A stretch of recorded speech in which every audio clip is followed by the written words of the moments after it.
बच्चों को खांसी हो तो आप सबसे पहले क्या देते हैं? Cough syrup. परिणाम आप देख ही रहे हैं। अब खांसी में आंख बंद करके कुछ भी देना समझदारी नहीं है। आज मैं आपको खांसी का एक ऐसा तरीका बताने वाली हूँ जो सरल भी है और सुरक्षित भी। 2 पिपली लीजिए, जिसमें से एक को भूंज लीजिए। अब दोनों को मिलाकर इनका पाउडर बना लीजिए। इस पाउडर की एक एक चुटकी की मात्रा दिन में 2 से 3 बार शहद या गुड़ के साथ बच्चों को दीजिए। पिपली कफ को बाहर निकालती है और खांसी को ठीक करती है।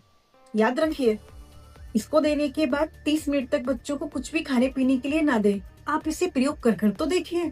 ये मार्केट में बिकने वाली तरह तरह के कफ सिरपों से ज्यादा सुरक्षित और कारगर है। जिसकी आपको जरूरत है, शायद अगला वीडियो वही हो, इसलिए सब्सक्राइब जरूर कीजिए। हम फिर मिलेंगे।